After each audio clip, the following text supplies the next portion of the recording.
it just occurred to me that I should have done a black and white version of that little video there. But hello and welcome to Collectible Monsters and our bonus stream for Cam minus color. That is a celebration of Godzilla -1 and Godzilla -1 minus color. And I am here with my co-hosts and producer who can join us for this stream. Good morning from Japan and good afternoon to all you guys in America. Howdy. How's it going? And good cool. evening to John on the West Coast. Cool videos. Balloons. I'm not doing that again. So.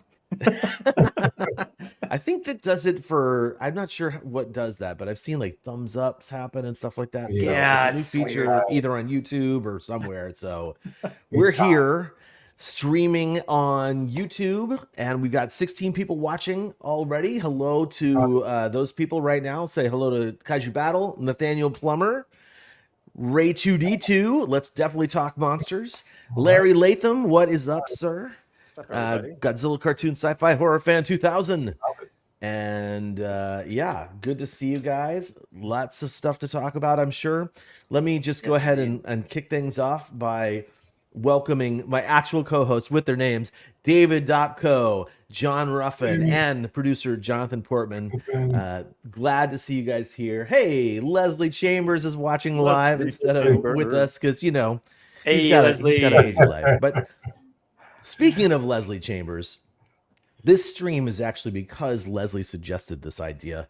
He thought we could basically have a discussion episode where we basically talk about this and compare it to other aspects of Godzilla, whether it's the original or the color version of the movie versus the black and white version of Godzilla -1. It's just it was a great idea, and I was super happy to ask everybody else if they wanted to do this, and we're here to basically dive right in. But before we do that, David, do you want to introduce the Alex piece as the tease? Absolutely. So this coming month on the 17th is our February show. But that's show number 49. But for episode number 50, that's a milestone for us, the 50th episode. Indeed. So we're going to do some special things that we haven't really figured out exactly what they are yet, but I'm sure they're going to be awesome.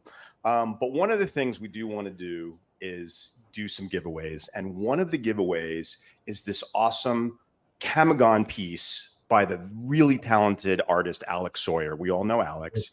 He does amazing work. Now, Kamagon is our mascot, as many of you know. Now, this is Alex's take, but Kamagon has a lot of hands involved in his creation. It was Kyle's original design concept of Kamagon. And then it was handed over to John Bellotti Jr., who also did his take on it for our poster. And actually, I have it right behind me. I'm sitting on the pillow right now. That's John Bellotti's sort of version of Kyle's Kamagon.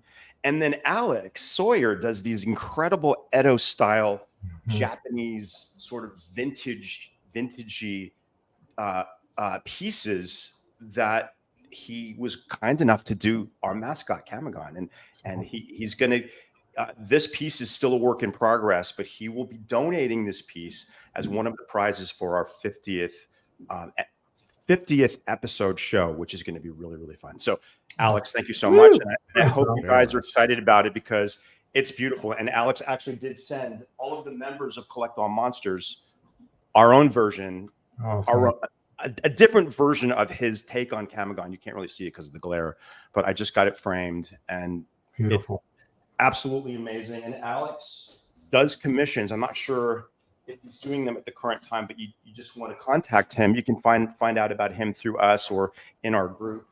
And then he did this one too. This is one of the first pieces he did, an Edo style Godzilla. Fabulous. So it's just, I mean, he definitely, does something that I've never seen anyone do in the community. There's a lot of talented artists out there, but he has his own spin and his own sort of style that he creates for this fandom. So Alex, we love you. Thank you so much. You're a great friend of the show. And one of you lucky people out there is going to get to own one of these too. a piece of Alex, a piece of us, and a piece of kaiju memorabilia. So that's all I have to say. Yeah. Well, that's all I have to say on this topic. I've got a lot to say about what we're going to talk about, as you probably will imagine. But anyway, Kyle, I'm going to pass it back to you. Right on. Yeah, that's awesome. I'm super stoked. And I mentioned to you guys earlier, our stuff that got shipped on the boat is already in Japan, and so we are waiting for it here. And that's when my Kamigon piece will arrive, and then I'm hopefully going to get that framed and put it up somewhere in this room. And yeah, should be good. You guys ready to dive in here? Should we get started? Let me see here. I think Ready to there rumble. was. Let's get ready to rumble. So, what Leslie said was that this is a debate discussion between the two films where we discuss certain aspects about the film that we enjoy better between the two. And that's, I think, minus color versus minus one, or I guess minus one versus minus color. And yeah, so we're going to have a bunch of talking points and a bunch of questions from Mr. Leslie Chambers. So let me go ahead and fire up my fancy schmancy. Where is that? Right here. Yes, here we are. Yeah, Ooh, so- fancy. cool. Welcome to. Oh, and actually, what we should do is we should also say that later on we're going to showcase some of the photos that we had in our group. We had another killer idea from Leslie.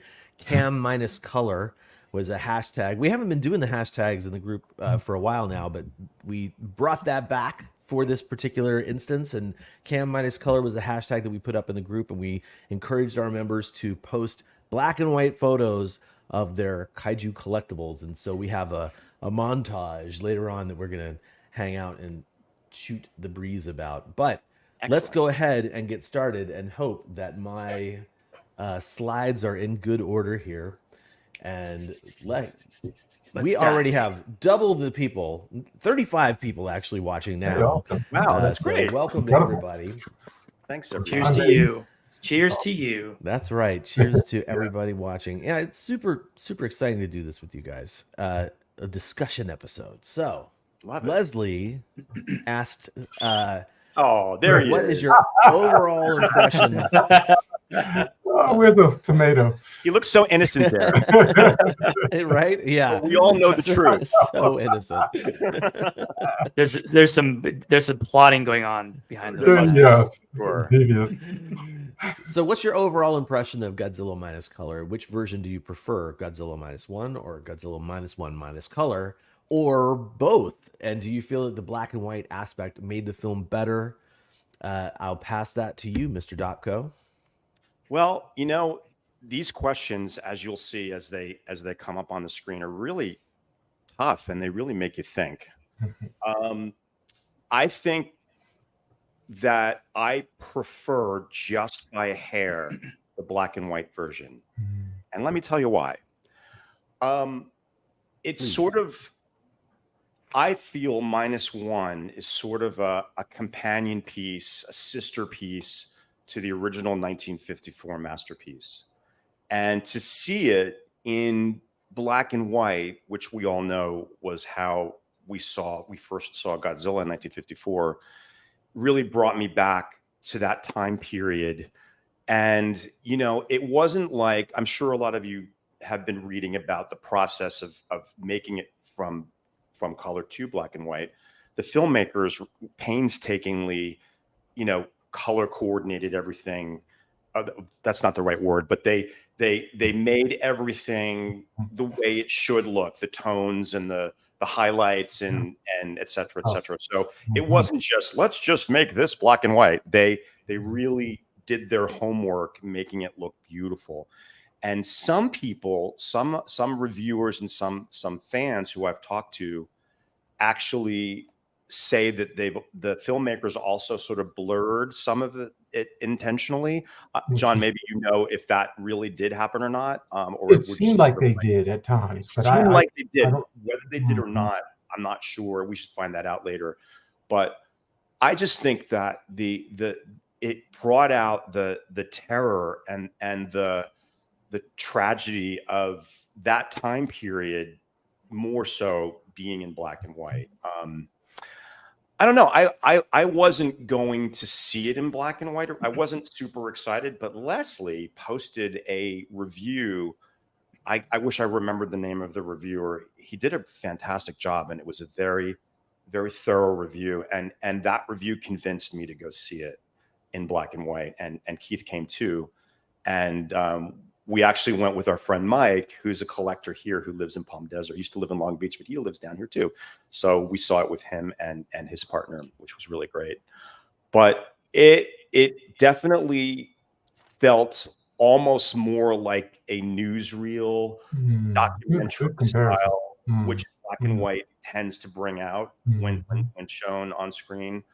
Other than that, it's just the way I felt about it. I just felt that it added to, I don't know.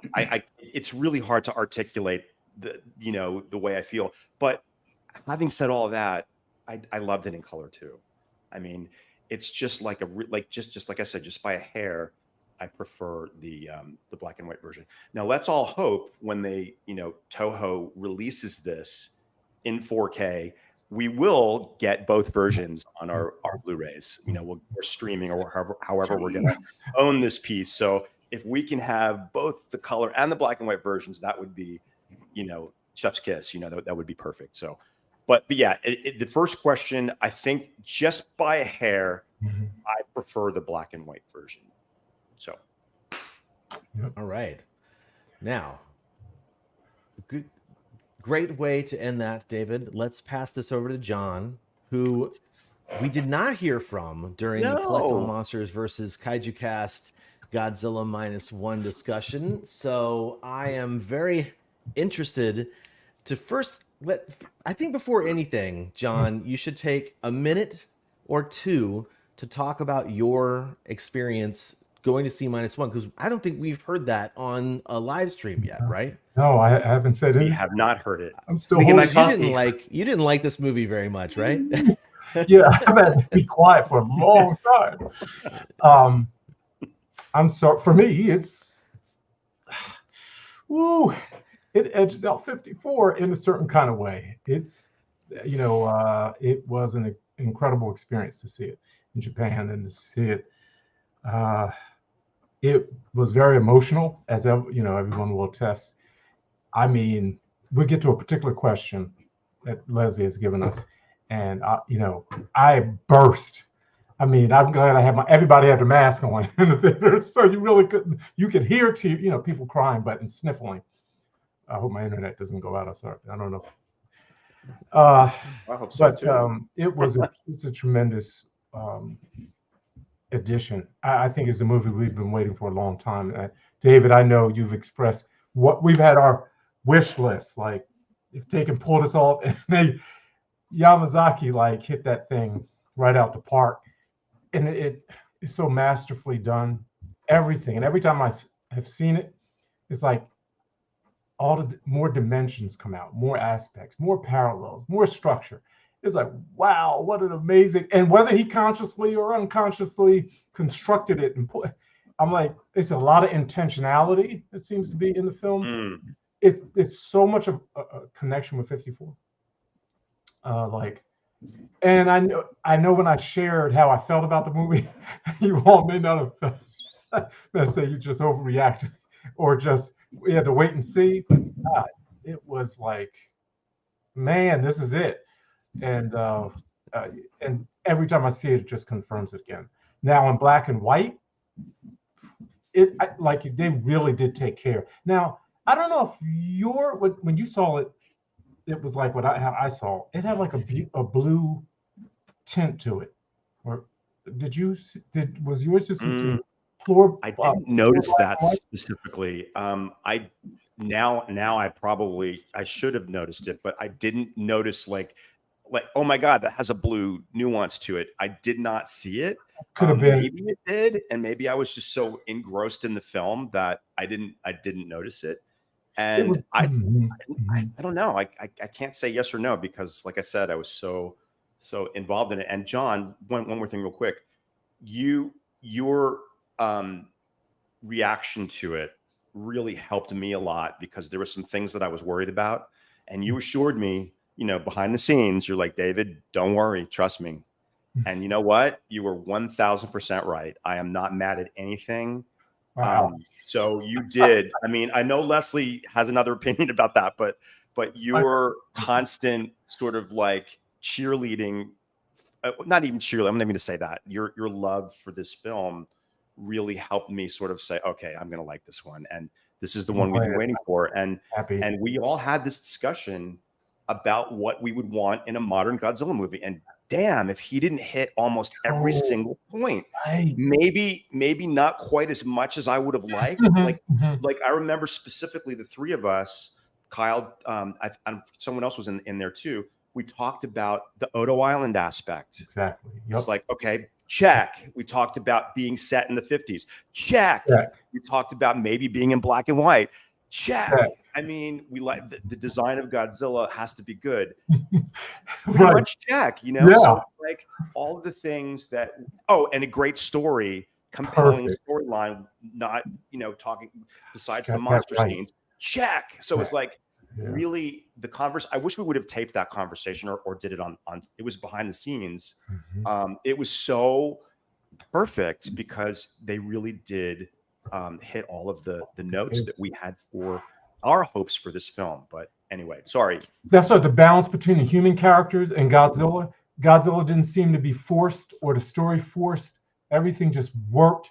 And the more I know, the more I see it. I'm like, oh, there's interconnectedness with all the stories. And that's something we're going to know in the next question. Let me just say about the black and white. Wonderful. But I wish they went even further and like added noise. You know what I mean? Like, right. Film grit. Film grit. Grindhouse it up. Yeah. Now I know that can be overdone and seem sometimes artificial, like, okay, they just added filters. But I loved it. And actually halfway through it, I was like, I actually like this version better than the color. Because there weren't color cam. There was no color film at that time. There was no color movies at that time. So it made sense. And before the movie came out, before I going to Japan, I had started doing research and found some old clips about MacArthur, General MacArthur, and clips, and just seeing them walk down. It was like when I saw the movie, I was like, oh heck, I had seen that clip. And when I looked at the credits, I saw they credited the same folk who had put the YouTube video out there and all that. I was like, awesome. So it was like, but that graininess and that old, I love how even they used it in a film, obviously, when they were tracking Godzilla and all that, he was coming to Tokyo and all those things. But they could go all the way with it, like take it to the next level of graininess and retro drama. But yeah, I loved it. I could watch it in black and white. And I have another comment I do want to make later about the relationship between the two movies, -1 and 54. Well, we might actually get a grainier, like fan-made version of it like that. I'm sure some talented person out there is going to take it and do that on their own. So, I mean, I don't know if we'll see it from Toho, but it's, I agree. It would be nice to see it like go like all the way, like instead of just like changing the color, doing everything and like changing it to mono. Imagine if they did that. I mean, that would be interesting too. They toyed around with that in Shin Godzilla, which was a really weird choice for me because that wasn't set in the 50s. So maybe they should have sort of, toyed around with it in -1 instead of Shin. But anyway, we'll see. It worked better. I think I didn't see, obviously I just seen clips of the Shin version of the black and white, but it seemed to work just great for -1. Because like you said, I mean, it was appropriate to do it in black and white in the first place. But that's it. Jonathan, what do you think? Well, I mean, I think it's safe to say that. So this question is kind of going to be answered in two parts. I thought this was my immediate reaction after seeing it in minus color. I only saw it once in minus color. I loved it. But I did think, and John took the words out of my mouth. I think we kind of talked about this a little bit the other day. I told my friends, and this is just the film guy, the film nerd in me, they could have gone further with it. I kind of said before I saw the movie, I said, wouldn't it be cool if they added some sound static, some sound pops, like analog, right. like it was from the Sound guy. 50s? Yes. You know, when they have the guys on top, the news guys on top of the building, maybe have it kind of have a little more of a radio tint to it, in a sense, like play around, have a little more, have some more fun with it. I get it looked great. Like they did not just slap a filter for black and white. It was amazing. Like every shot you could tell. I would say I prefer minus color in certain aspects of the movie. I prefer it in the water scenes, 100%. The water scenes were the most effective for me, especially when the first chase happens. It's so visceral. You're up so close. It's almost like you're seeing it from their eyes more so. It seems more authentic. It's not so colorful and glamorous and eye-catching. It's more like raw. That's kind of what I got out of this. The stuff in the climax of the film, raw. His heat ray just seems to come out sort of like those. It almost looked at times like it was animated, you know, on the cell, on the film cell, on the you know what I mean, on the negative. It was really appropriate for Ginza, for the climax, for the Black Rain. I mean, I felt even more emotional watching that. There's parts of this movie where I get chills and kind of well up before, but seeing it again that time, it just hit really hard. But that was my initial reaction. Was I thought they could have gone even further with this and added a little more like static, even noise. I did see some noise like at parts, like you could tell, especially at nighttime. You know, but I think one of the best shots is one of the most dynamic shots of the movie, inherently. But the most effective use of it is when after he destroys it's a cow, and you see his head rear up, that famous like kind of low angle shot of his neck and his head just roaring with the cinders and stuff. That looks so good in black and white. I was just gleaming from, you know, eye to eye. It was I was loving every second of it. But I will say it's 50-50 for me. I enjoy the action. I enjoy the more visceral parts or the more heavier parts of minus color. But I think overall, and I think it is more appropriate. It feels more appropriate. But it's kind of 50-50 for me. I can't really answer that question. I say one's better than the other. Super tough. It's kind of like I pick it in parts. I'm going to pick it in parts. I prefer this here. I prefer this here. And then they can kind of marry together in a way, in a sense where I can enjoy some aspects and still really love it, but like even more so on certain levels. Quick question for you and for everyone. What if it had a transition like The Wizard of Oz? Oh my God! Can you imagine? Wouldn't that be something? I think it's 4 times, and I didn't notice it until seeing it in color. And that's the thing I loved about the black and white. Excuse me. For me, it was maybe focus a little bit differently on everything. But there's, I think, 4 times Shikishima blacks out. It's like, and they seem to be really important transitions in the storytelling. But what if, you know, you got the old classic, like when you run in film and it burns or whatever, and it kind of just, you know, you get that kind of effect, you know, kind of burns out as it transitions, like this is the end of the reel or whatever. Next act goes on, and you get the old little circle up in the corner and some hair follicle, you know, like you're watching film. You know, just saying. But what do you think if it was a mixed color and black and white? Okay. If we're going like the Schindler's List effect, where you add a little red in the little girl in the red dress, you know, something poignant that actually is significant to the film and the story, then I would say yes. But subtly, I wouldn't go all the way, and I would only make it. I don't know where I would put it. His memory, his dreams, perhaps. The dreams, perhaps. Yeah, the dreams. Maybe a little faded, maybe a little more like subtle. But that's an interesting thought. At the end, when you see the thing growing out of Noriko's neck, you know, like the whole everything fade to black or black, right? Or when Godzilla is regenerating, like transitioning to 54 in a sense. I'm just saying it would be interesting. Well, it would have been interesting, maybe seeing a heat ray. Oh yeah. It would have to be done it would have to be done really nuanced and really subtly, and like Jonathan said, it would have to be a point in the film that needs emphasis. That, you know, I'm just remembering certain scenes that really came into my focus when I was watching it in black and white. The scene on the building with the reporters, the Geiger counter. I think that was the same prop from 1954. I was wondering. Did you notice that? It looks like the exact same prop on Odo Island that they were doing. Oh, interesting.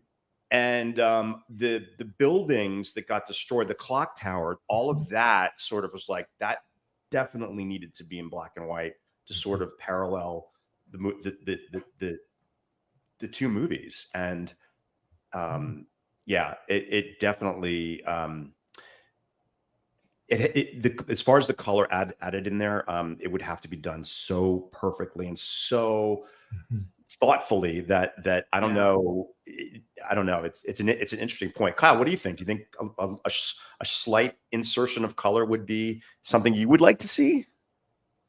Not really. I think for me, I would say, and I'll transition this answer into my answer for Leslie's, but basically, I think it's an interesting idea, but I think it really it needs to be one or the other.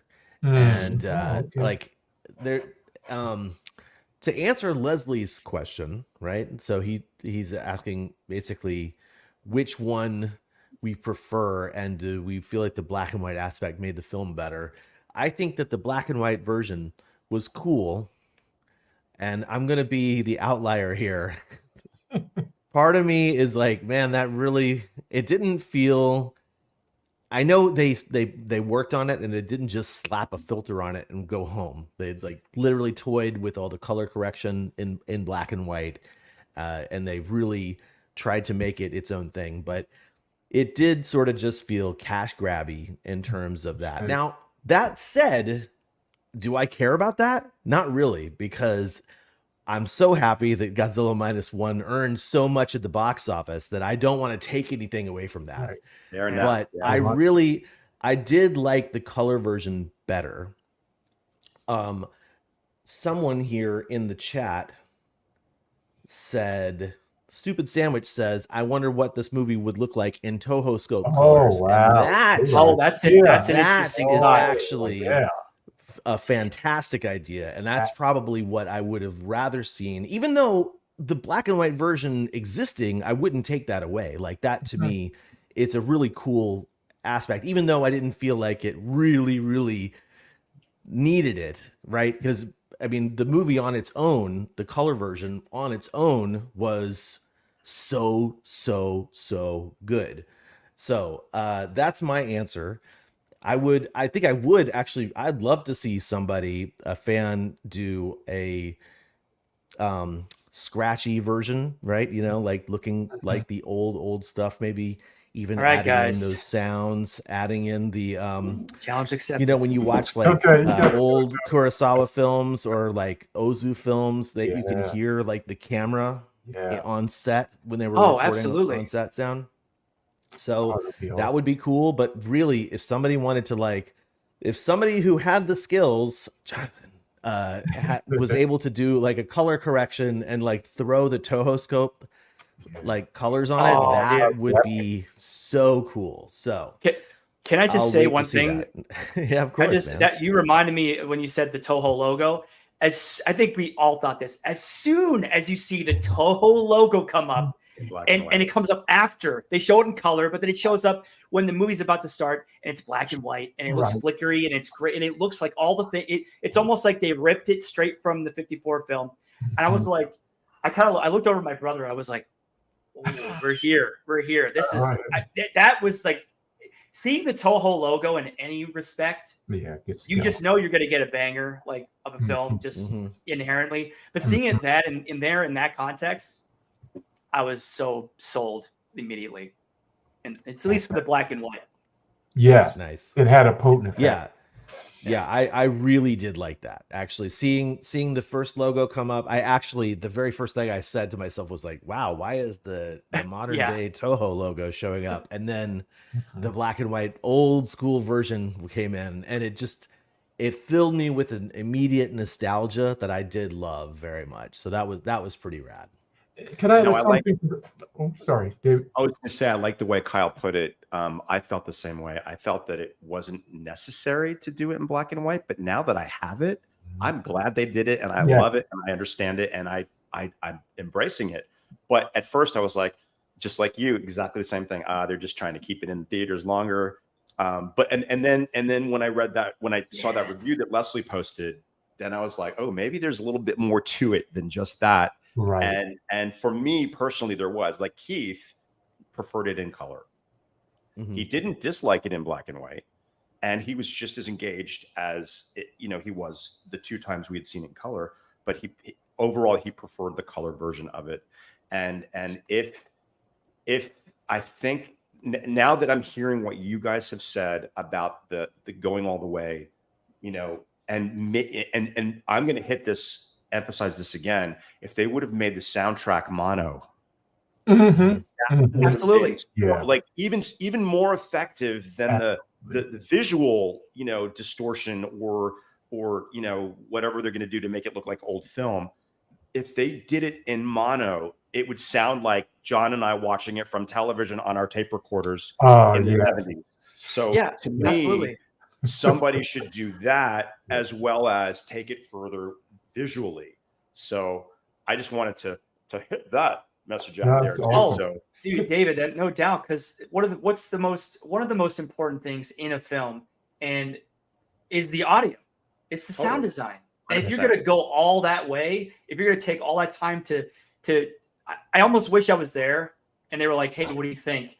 Because I'm like, look, you guys are taking a lot of time, all these precious hours, and rightfully so, and you're doing a great job to make every single frame match to what it would be like, or you're color grading it to make it look a certain way. You're not just gonna slap a black and white filter on it like I do sometimes for some things I do. And it's like, go that extra mile. Do it with the audio. Do it with the music. Do it with the dialogue. Give us more. I crave more. I crave more. That's all. But editing is a whole nother. You can make a whole nother movie. Oh, you really could. You could add in little like in the original film when they were doing everything analog, right? You could add in little like scratches in between edits, Yes. like make it like a skip jump, like a jump cut in between a frame to frame, like you splice them together. Little things like that. That could be going too far. However, I think it'd be an interesting experiment, an interesting exercise to explore. Perfect exercise for a fan Absolutely. edit. That's, as I think David first brought up. Like a fan doing this seems like a really fun way to like explore that for sure. Could I have one more thing about? Of course. And I think, Kyle, I know you'd appreciate it. It might be thought the same. And I don't think I said this publicly, or at least on. If you watch and sit through the credits, as you get to the end, you hear Godzilla stomp and roar in a way it obviously is in black and white with the credits. It is reminiscent of the opening of 54. It's like it's ready to flow right into 54. It would have been great to take the credits graphically and have done them like the opening. Of 54. White. Yeah. Yes. That would have been a whole nother thing. We go crazy, but that would be dope. That's a funny. It's interesting you say that because nowadays, that used to be an industry mandate. Back in the day, you had to show the opening credits beforehand. So like, it is a really that would also elevate. That's a great idea. I love that. Man, see, we put this stuff out in the universe, and maybe it'll happen because that's what happened with this film. We put it out in the universe years ago, and we got it. So let's just try it again. Let's see what happens. Manifestation. And quickly, because I don't think I said it, but if you have not, and I know Kyle has seen them, if you have not watched Yamazaki's previous films, Eternal Zero, the Great War of Archimedes, and Always Sunset on 3rd Street Part 1 and Must See Part 2, you'll miss, so you won't appreciate -1 in ways that you should.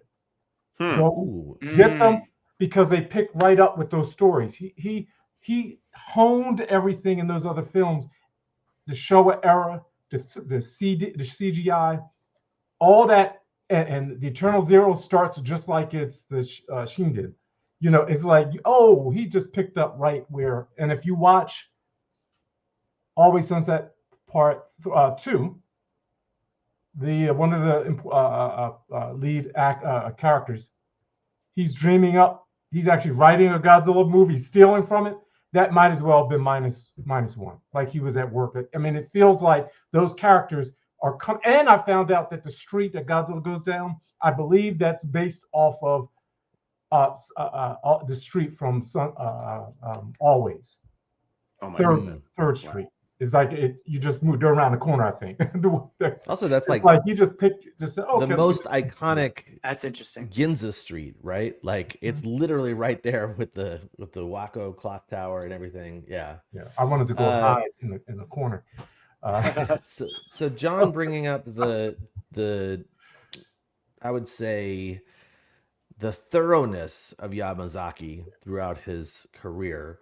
I think this is actually a really good time to just share something super fast on on Twitter. I saw that there was an interview with Yamazaki that had been subtitled. And so if you have not checked this out yet, this is a YouTube channel that's basically this guy Hoichi, I think it's his name, or Hochoi, at his movie corner where he talks with directors, and he has this conversation with Yamazaki about -1, and you can really tell how every decision was made by Yamazaki and was really throughput from his entire career building up to -1. And I'm not saying like that, you know, this is the culmination of his work, but really this is like a great interview, and I will pop the link into the chat here in just a second. But you should totally check it out because it's a really great interview, really great interview, especially if you liked -1, you want to learn more about it from the director's mouth, right? It's the best one I've seen so far. So that's huge. It was a great interview. Yeah. I saw a little comment in the subtitle when you were right before you cut it off. He asked him about using the now what is known as the Godzilla March, and he said, "Well, that is actually the JSDF March." And I was like, "Thank you for saying that," because when I first saw the movie, the most effective part about it, we were in the theater at the premiere, and Janelle was sitting right beside me. As soon as the Watatsumi operation starts, and you see the boats, and you hear it bump, bump, bump, bump, bump, bump. She looks over at me, and I'm just like, "Oh my God, we've arrived. We've come full circle. Thank you for bringing this back to the people, back to not even the military, but just to the people." Because like that Godzilla's theme, yes, yeah, and rightfully so. Fukabe, he transitioned it because he understood where the character was going, so he went that way. But it's always been meant for the military or the people, and I always thought it was great that he brought that back, and that was a great little thing I saw there. I gotta watch this interview now. Holy crap! I'll be right back. This conversation that just happened a second ago segues into something that I've been wanting to say for a long time. Although I love the score that he used for that particular scene, I think it would have been more effective if we would have got the Frigate March. That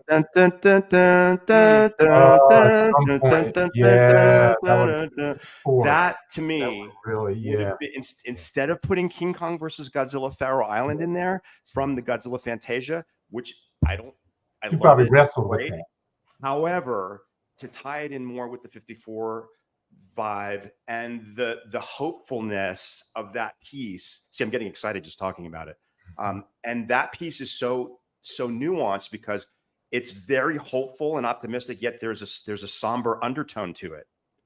So I think if they would have done, I'm getting chills thinking about it. If they would have used that piece in that scene, in that operation, that would have, to me, would have been like, you know, I don't know what. Yeah, I would have been happy as a pig, and you know what.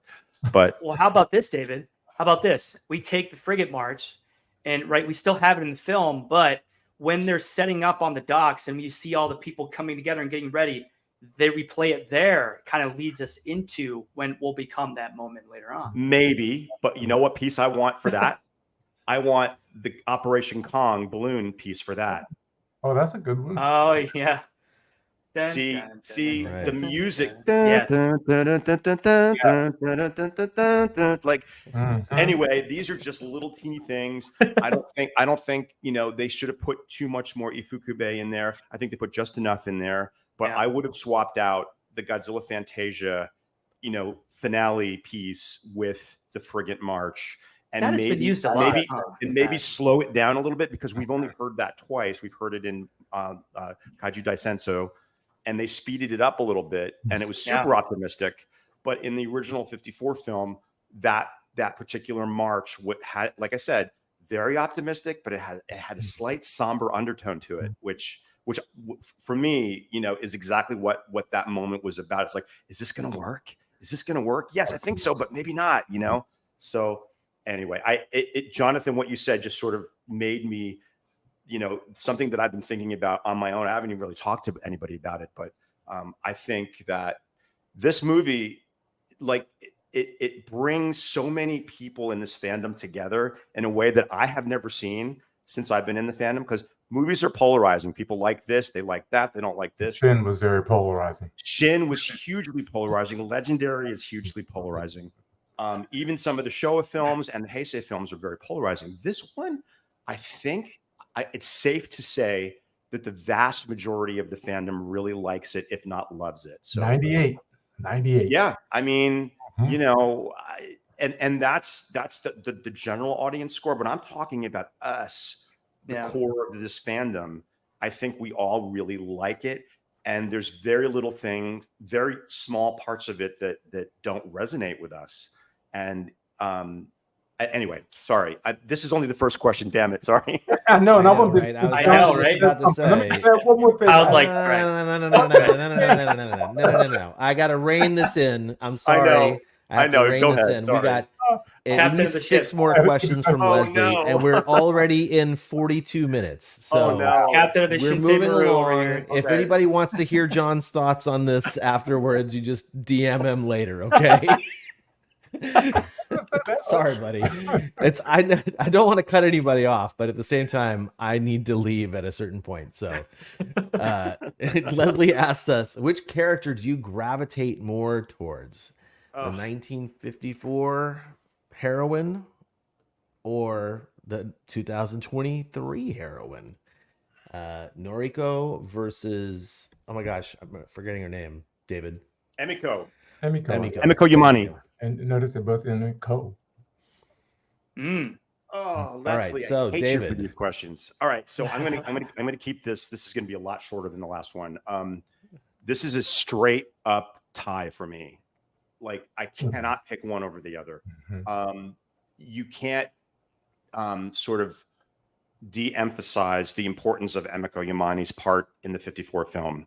She plays an integral role in the film, and Noriko is sort of the archetype of what a Japanese woman will be in the future. Like, it was like the way her character, she was this pretty strong female character who took matters into her own hands, didn't rely on men, didn't rely on the government. She did what she needed to do to survive and then to move on. And, her love for this stranger's child that she just sort of, out of the kindness of her heart, adopted and began to call her own. And she had a character arc that was incredible. Like, I thought she was going to be a completely different character in the beginning. She was like kind of gruff and tomboy and outspoken. And then slowly, as almost at the same time that things are sort of leveling out and becoming more back to normal, she was falling more into her traditional Japanese role, female role. Like, as like, it was incredible to see her transformation. And anyway, both characters were the heart and soul of both of either film. And so I cannot give it to one over the other, because Emiko's, allegiance to Serizawa, and basically saved the planet from being destroyed by Godzilla, or at least Japan from being destroyed by Godzilla, and that intricate triangle between those people in the original 54 film was just so compelling and engaging. And Noriko's relationship with everyone around her, like I said, she had a character arc which was beautiful and unexpected, and a little bit ahead of its time for a woman in 1954 or 1950s Japan. So I'm going to end it at that. I'm going to give it a straight up tie. Both were integral parts, and I loved both characters in the film. Yeah, that's a tough call. That's a tough call. But let me contextualize what I'd like to say, because there's a lot about the film that's fascinating. I think what Yamazaki did so well in telling his story and going back is the set of characters that we learn about and grow with or see transformed through the film.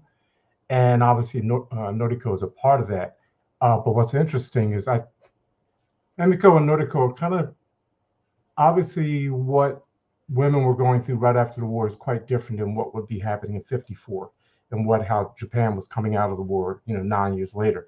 So there will be a difference, pretty rough life if you read about it in Tokyo, and there's black markets and everything else. He depicted that as pretty strong.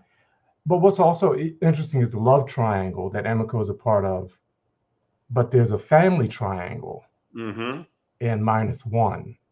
And, obviously with Shikishima and Akiko and Noriko. So there's a family thing dynamic that she's a part of, forming family after, her and her father take Shinkichi. Yeah. Basically adopt him in a sense. So you kind of see the same dynamic going on, which is interesting. Noriko is interesting, and obviously Emiko, but that three thing that she has with Akiko and Shikishima is very much like, fascinating comparison, kind of like she takes on Akiko, and here comes Shikishima. Reminds me of the story of Mary, baby Jesus, and Joseph. Very much, and don't think of that story as a religious story. No, it's the story of people under the domination of another empire and subject to genocide. And so here we have after war, and they're how to survive. Joseph should put her away. What is Shikishima taking Noriko and this child? What's the story behind all that? That would be very unacceptable. So it's a very interesting story that's unfolding, not only in the Japanese context, but in a very broad context and across cultures. Last thing, because I wrote some things down, fascinating. I think they're really two sides of the same coin. And I said something in our chat, and I left an important piece out. To me, Noriko's relationship to Akiko connects it with. No, let me save that for later. I'm going to save it because it's going to connect with another. All right, you saved that. I don't want to spoil it because you saved that for later. And I wrote down something that I didn't say, and I'm going to say it really fast. Okay. Emiko had to juggle allegiance between her father, her obligations to her father, her family, her betrothal to her marriage, her upcoming, arranged marriage to Dr. Serizawa, her respect and her love for him as a brother, and her passion for Ogata. So she had to juggle all of that along with saving the world and trying to make all of this work. Convince Serizawa that he needs to sort of like, I know where you're coming from. I love you. I'm not gonna marry you, but she had to juggle all of that and still sort of like be her own person and still be true to herself, which was virtually impossible. And then I did forget to say that we did get to see her character evolve in 1995. We saw her reprisal of her character in Godzilla versus Destoroyah. So yeah, man, it's a tough call. But there's so much. If you watch the 54 film with different eyes, and watch the Japanese version because there's a lot more nuance between the three. There's a lot more between her and Ogata for sure in the Japanese version that was cut out, and but she had to juggle all of that and still remain true to herself. So, And Leslie, I knew that was coming. I was waiting for that. I was waiting for that. But anyway, sorry. I wrote it down and then I forgot to mention it. So I'm done. Sorry. Let me just provide a contrast with Noriko with Emiko. She was locked out from Shikishima's story until, almost halfway through. She wanted to know what had happened, what's going on in his life, So, and Emiko is a part of everything. It's almost like 54 is her story, almost exclusively in a sense. I mean, she has her hands in everybody's life in some way, in a significant way. But I'll stop there and hold the rest for later. Jonathan. Well, great insights, great, to both of those. I would say, to make this easier on myself, the way I'm treating this is how I relate to this character, how they relate to me. Is it relatable? Does it get me in sort of emotional way? And I will say, although Emiko's classic, we all love Emiko. We all grew up on Emiko. I have to say Noriko for me, and I prefer Noriko because of all of the heavy weight involved in her life. She's trying to make a family work with a struggling man who he's hurting so bad that he doesn't know what he wants. He's in this thing, but he's not there. He's not there mentally. And all she wants is to start a new life and move on and start a life with this person and make something happen of it. And it's so heartbreaking at times to see those two together because she's really the glue sort of holding him in place when he's really down. She could easily say, no, I'm out of here. See ya. But she really is like there for him. And that's, to me, that's a little more of a modern thing. I get Emiko is got the love triangle and there's a lot of things going on. But I look at Emiko in the original more from a distance. That film's plot plays more to distance for me than I would say more personally close. It's just the way that Ishiro Honda chose to tell the story, and that's fine. That's the story he wanted to tell. And it's still great and it's still emotional. But Noriko is a little more up close and personal and more visceral for me. And I think that's probably why I would go with Noriko.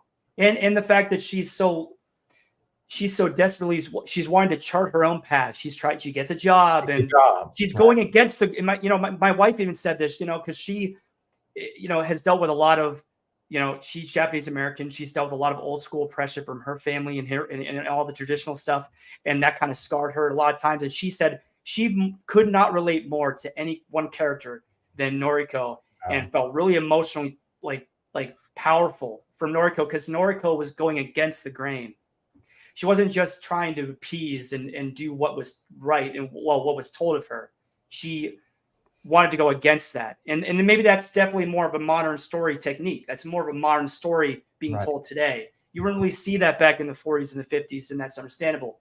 But yeah, I'd say Noriko for me. You're right. But the perspective of the director, he used Noriko.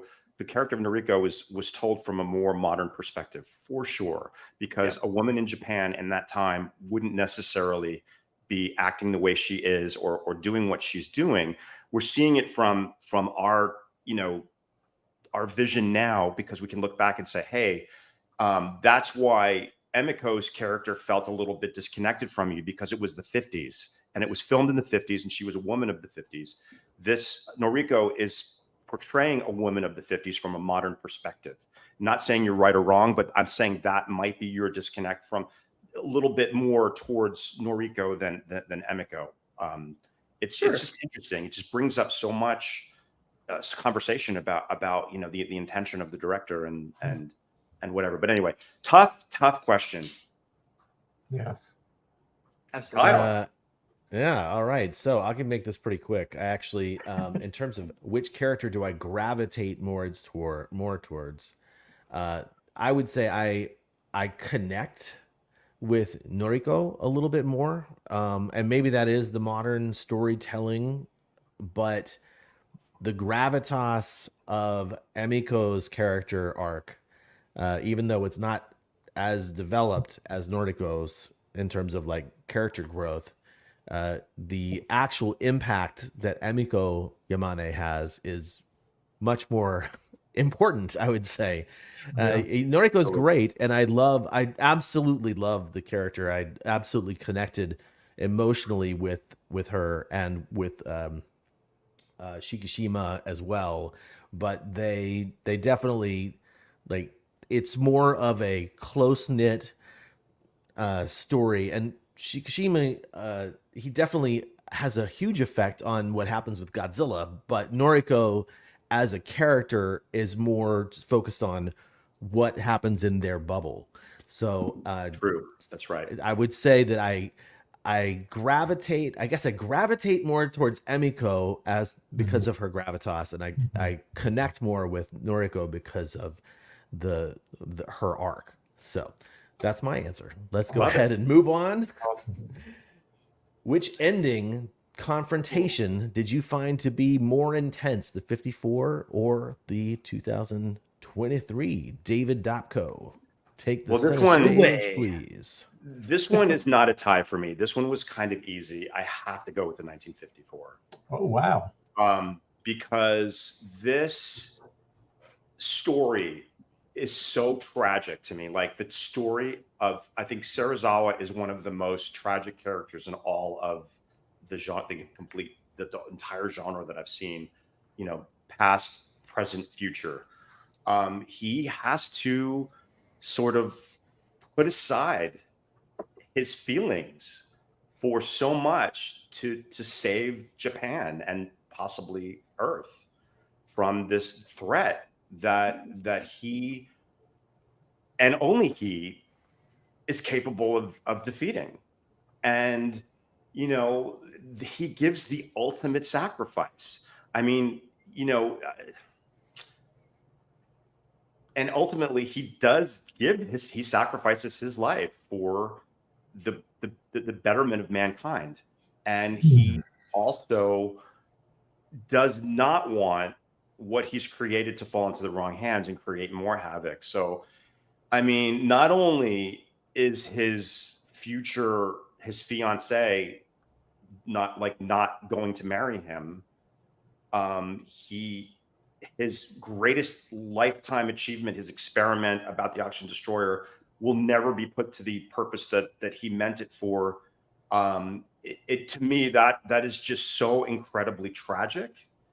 And, you know, the end scene, even as a little kid, I would get so emotional when the divers are down there and it's like one diver is up. It's like, and then his last words are, you know, please be happy together, or whatever version you're watching.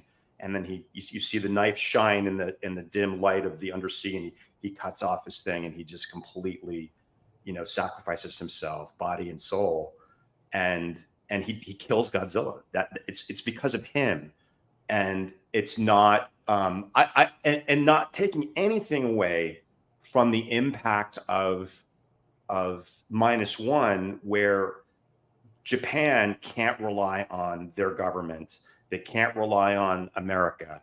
They can't rely on their military. They have to do it themselves. And the fact, and I found that to be pretty cool, but not nearly as tragic as, you know, because it happens. They do it, as we all know, and Godzilla is destroyed, or is he? But the oxygen destroyer is a terrifying weapon. You know, even the scene where he shows Emiko like the prototype in his laboratory. As a kid, that terrified me. It's terrifying, and it's just so, like I a lot of these questions I go, you know, back and forth, but this one has to be the 54, the impact, and you know, and it was the fledgling. It was Godzilla was definitely a metaphor for atomic weapons, And in this one, he wasn't. They de-emphasized that part of it. But is this I I don't know. should play my music now? At the Oscars. No, Dun, dun, I'm going dun, on dun, and dun. on. I'm going on and on, but I think the most intense is the 1954 ending, where Godzilla turns to a skeleton and then completely disintegrates. And if that was the last Godzilla movie, that would have been perfect. Like it would have done it. That film would have done its job if they decided not to do a sequel to it. It's a complete film. It's an absolute complete film. There's no cliffhanger. They maybe a little few words here and there. You know, if we continue to toy around with atomic weapons, there may be another Godzilla may appear somewhere, but it was very loose. There was no actual visual of something to come. No stinger back in 1954. But yeah, I'm gonna stick to my guns, and you know, the 54 ending is what got us all, you know, loving this film genre so much. So I have to go with 54. All right. I'm going to go completely in the opposite direction. I think Of course you are. was the most intense, and I actually found this to be the most important for portraying Godzilla as the product or the result of an atomic bomb. The scene in the middle of Ginza, when he looks, you know, he's spewed his breath. That explosion is Hiroshima. I mean, it's come to Tokyo. It's like I welled up. I mean, everybody was welling up in the theater. That was like, wow. If we miss what he's saying, I mean, that was an atomic bomb on Tokyo. With that said, everything about the ending was so intense. It had so many elements from 54. The movie opened up with the Zero fighter, you know, Shikishima going away from suicide, to after Noriko's death, he's like, sign me up, but this has to work. And his intention is to commit suicide, to do, you know, that last kamikaze run, and Godzilla becomes that battleship, you know, that warship, in a sense. And if Tachibana doesn't put the ejectors, you know, he's committed to death. And the relief, you know, to see that chute go off and not that first time, it was like, what? I mean, I bawled, because it was like, oh, you got to be kidding me. So it was the first one is 54. The gravitas is so important in the way that ends. But 70 years between that and -1, like, because of the benefits of all these years of filmmaking, et cetera, the intensity of the ending that involved the Japanese former military and citizens, that was profound. And something I did want to say that I was watching Star Wars Empire Strikes Back. They had the original trilogy on today. And in that final, you know, battle, you see the two ships, you know, going around Godzilla. I forget which ones they are, and how they bump into each other. It was very reminiscent when I saw Empire Strikes Back. Star Destroyers. Yep. Mm-hmm. I was like, he has so many nods to films, Jaws and Jurassic Park and all that. I was like, oh man, this has to be a Star Wars tie-in. But yeah, I'm going with -1. Jonathan, which one for you was most intense? Ooh, I love that. I love all of our interpretations of intense, because it can mean so much to so many different people. I look at the original film's climax as very sad, very tragic, very dramatic. But I look at Godzilla -1 with all the elements involved, the characters, their plight, what they had to go through in the war, struggling to get through, and then the Ginza happens. And I'm sure everyone's lost family members. They've lost people that they know, loved. All of them culminating to do this very underdog thing of basically taking the destroyers, going back out into a war scenario and not knowing whether it's going to work, but doing it anyway. Like, I found that a little more intense, and also from just the technical aspect of how it was shot and how it was edited with the music. And all those elements just really, I felt so jazzed. My heart was pounding so hard at the end there. And that's not to say it wasn't in the original film. I just felt differently about that. I felt I was viscerally a part of that moment, but in this way, I just felt like I was way more like I was ready to run through a wall after this climax. And just because of what the characters had to go through, especially the main characters, like we see them all in real time, back and forth. And I just loved everything about -1's climax. And it still has the same effect on me that it did when I saw it the first time. And it gets heightened every time. Normally I'd see a movie and I'm like, okay, like I love it, but like it's just becoming the same thing over and over again. And I know what to expect. I go into this every time in my mind because I'm so present in the moment that I'm like, I don't know what to expect, even though I already know what's happening. What I know it's going to come. It's like you're so engaged when Godzilla is about to, like, he comes out of the water, he's had the bends, and he's about ready to unleash, and he's so mad.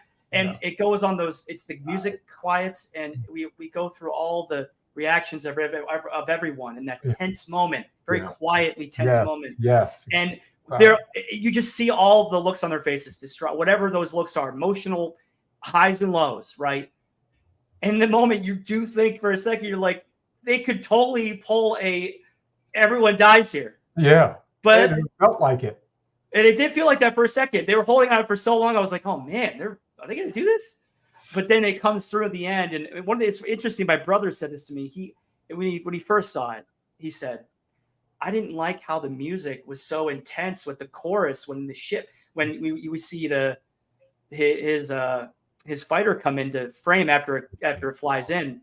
And he said his reasoning was because he thought the sound design with the slow engine coming in would have been more effective in the quiet tension of the moment to just him smacking into it. But I did say to him, I was like, if you go back to when this whole thing started, he's about to take off, and it starts there. It's very safe. It kind of builds and builds, and it's when he's looking for Godzilla, it builds and builds. And when Godzilla comes ashore, all that stuff, and they go out to sea. We're going to go out anyway. We're going to have to trust that Koichi can bring him out. Yeah. And it's all the faith that everyone put in one another is so strong for everyone in that moment to just say, okay, we're doing this.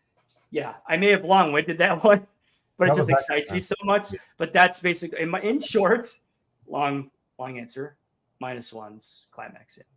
Wow. Awesome. All right. So I'll actually make mine pretty quick. The way I would describe this is similar to some of the other things we've talked about here. Your definition of intensity may vary, So the intensity of the 1954 film's ending has a very quiet, I'm at the edge of my seat kind of moment, right? And it's relatively short. But the intensity of Godzilla -1's ending is much more drawn out, using what John was talking about, what we've learned as a filmmaking society about making movies over the past 70 plus years, all the benefits of that going into the ending of -1. It's almost like a seesaw, like which is more intense. It's a different type of intensity. And so I have to give it a tie in terms of that. They are both equally balanced in intensity, but just in different ways. So sorry, it's not a definitive answer there, but I really do believe that it's true. That they both are like both movies are amazing, and this is definitely not a conversation about which movie is better, but these absolutely not. It's really about how these movies affect you, I think. Anyway, we're going to move on to Leslie's next question, which is probably pretty quick answer for each of us. But which nighttime Odo Island attack scene did you like better? David, did you like the -1 attack, or did you like the 54 attack better? Well, I'm going to stay in character and say the 54 attack on Odo Island was absolutely the most. What was the word he used? See, I'm getting hung up on the wording of Leslie's questions. When you said intense, now I understand what you and John were saying, Jonathan. impactful is more what I was thinking, not intense. So what is the actual question, Kyle? Can you go back to it? What is it? Which Oh, one do I did you like better? Okay. I Definitely a liked preference. the 1954 better because there was such an element of terror and mystery, and we don't know what is happening. You haven't seen anything yet. You only hear footsteps, and you know the wrath of nature is all around, and then there's something else going on here. Is it supernatural? Is it nature? We don't know what's going on. And the fact that poor Masagi survives, you know, the ship being destroyed, and he gets back to Odo Island, and then just to be trampled trying to save his mother in the house is just completely tragic and horrifying. And I'm going to add this, in the American version, they have poor Masagi dying twice because they say, and his visit was a short one, and he didn't die. He was actually quite alive, and he shows up in the next scene. But that's another story. But the sheer terror on Shinkichi's face when he sees or doesn't see what's happening to his mother and his brother and his home, and he's grasping in the mud, and the villagers are like, what is going on? And the storm is raging around them. It is, I like it. It's dark, it's scary, it's terrifying, and you don't know what is going on. And then all of a sudden the music crescendos and you see the helicopter is just destroyed. And you're like, what just happened? What just happened? Now, I really did like the attack on Odo Island in -1. That was the part that I was worried about. John knows this. I don't think I still 100% love that design of the Godzillasaurus. It still has a little bit of a flavor of the 98, which I want that flavor out of my mouth completely. Like, I don't like anything to do with that. And it was sort of Jurassic Park-esque. And very much really so. uber violent, which isn't necessarily a problem. It was very fast. It was very quick. And one of the issues I did have with -1, a very minor issue, because we loved it so much, we could pick out teeny things. I think that there should have been more of a transition between Godzillasaurus and the Godzilla we saw in Ginza. Like, all we saw is the eye. They should have done a little bit more to sort of give us, you know, maybe he's in pain and something. All we saw is an eye, you know, go wide. That was kind of a little bit of a cop-out for me.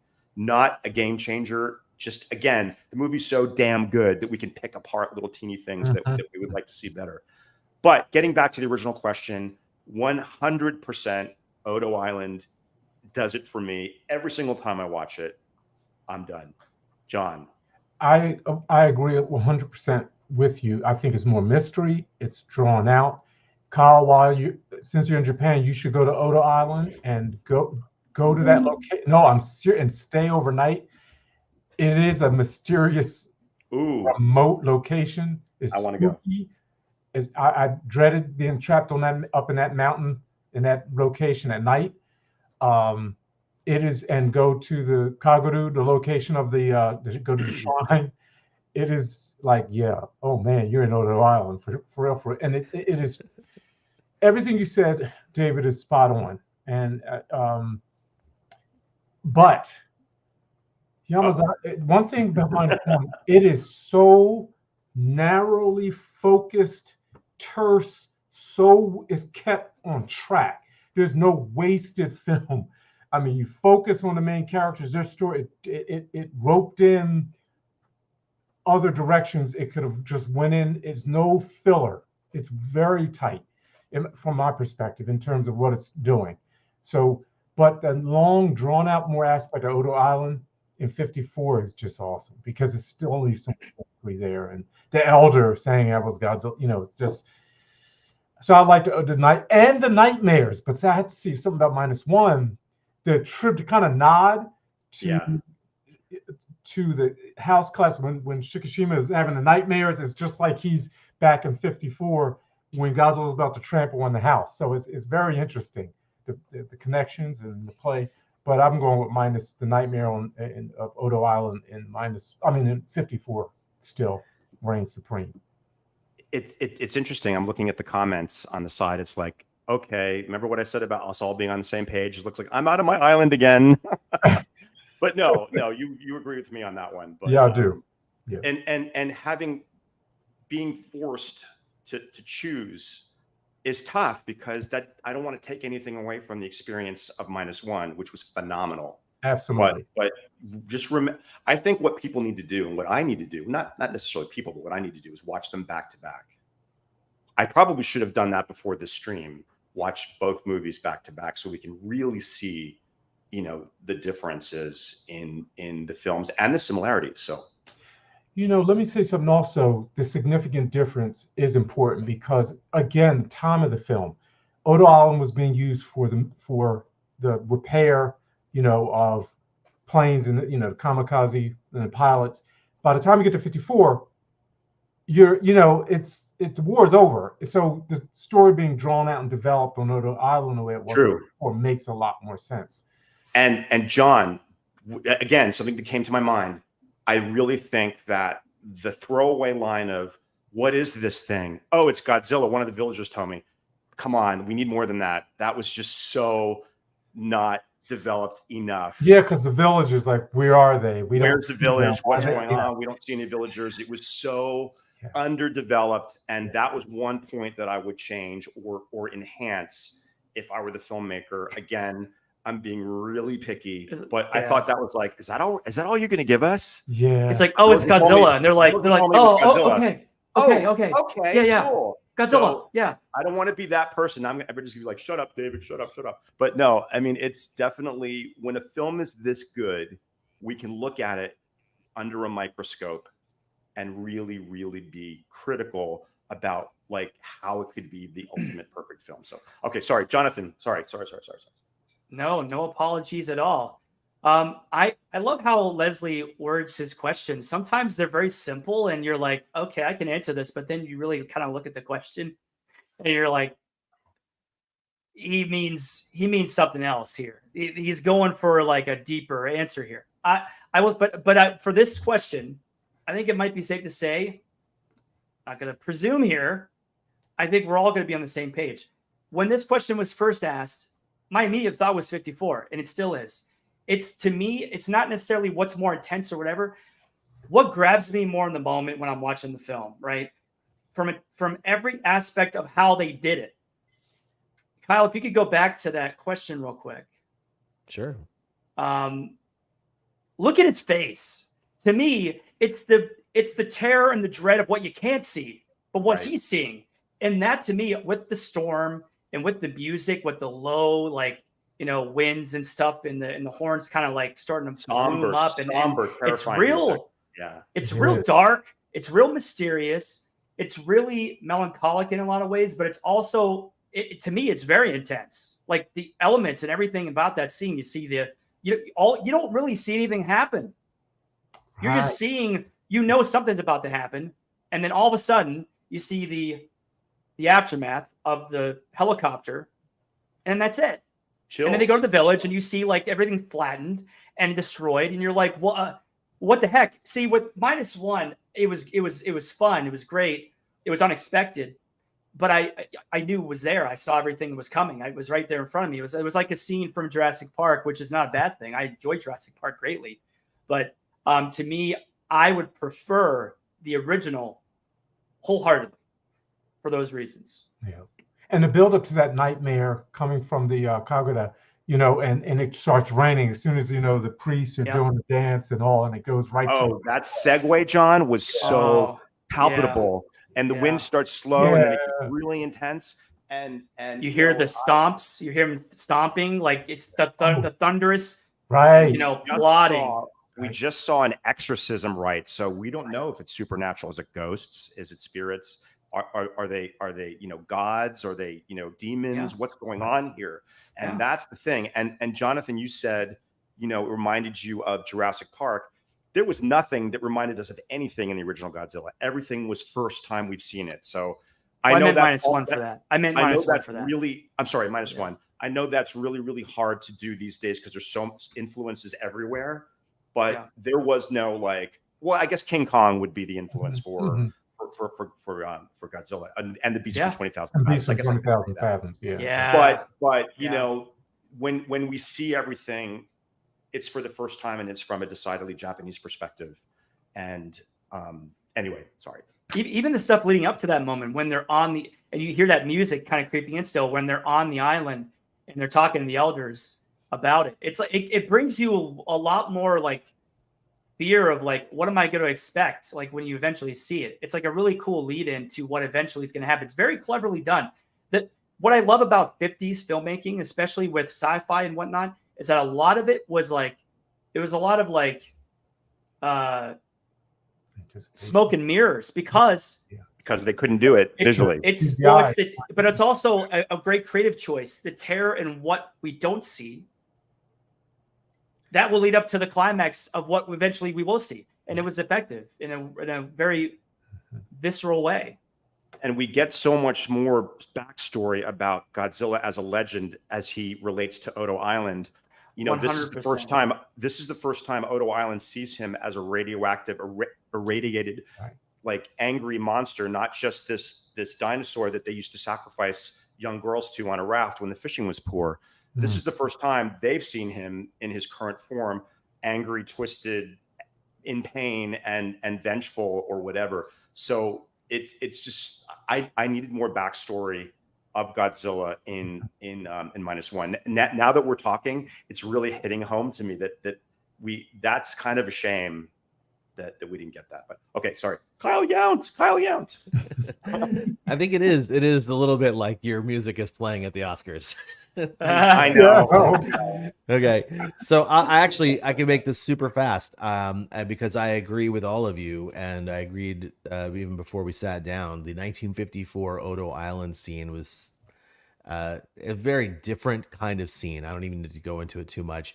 The Odo Island scene in -1, it's good, but I agree that the legend of Godzilla just kind of was a sidebar, like, oh, it's Godzilla, I heard about it. And then the other aspect of it, somebody actually mentioned this in the chat too, the CGI of the Godzillasaurus, or whatever you want to call him, proto Godzilla, was a bit dodgy. And in my opinion, that's sort of my least favorite CGI moments of the entire movie are on that island. I feel like it doesn't have the weight that the physical how would you say this, the relayed physical weight that it should, and the excess saliva on him when he roars, I've actually kind of hated. Like even when I saw it for the first time, I was like, good Lord, who decided that was what's happening here with Godzilla?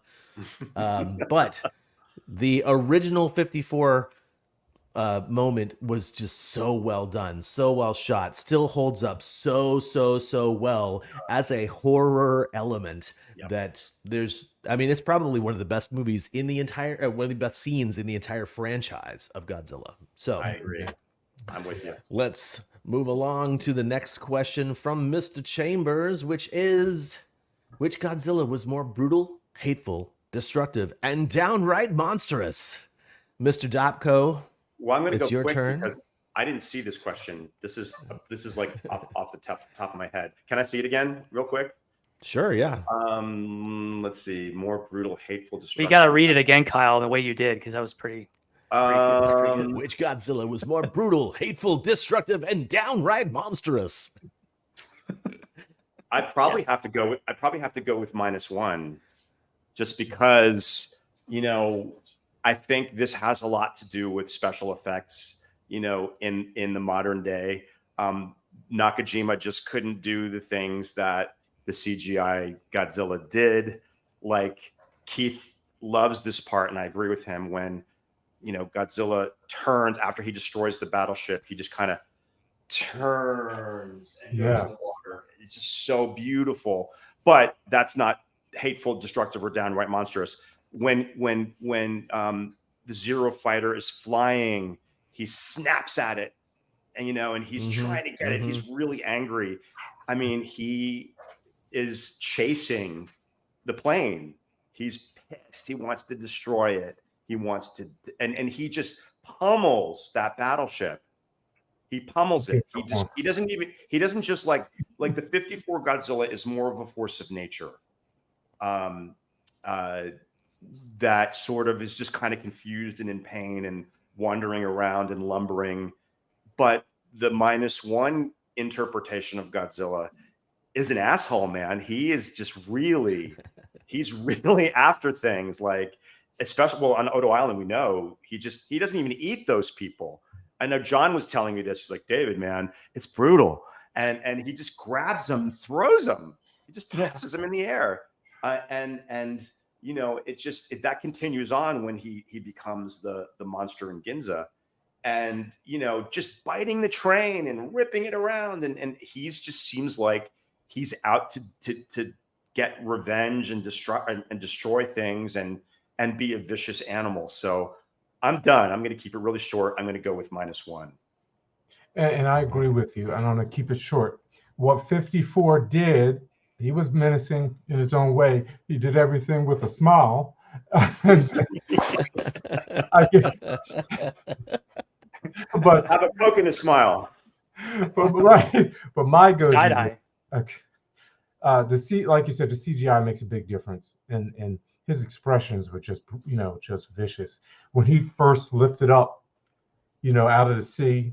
Oh man, yes. It's and obviously the Ginza moment, he was so ticked off when he was hit by the tank fire. It was like, oh no. And even every moment, it was always an intensity. And that's just a benefit of 70 years too. You got it. Okay.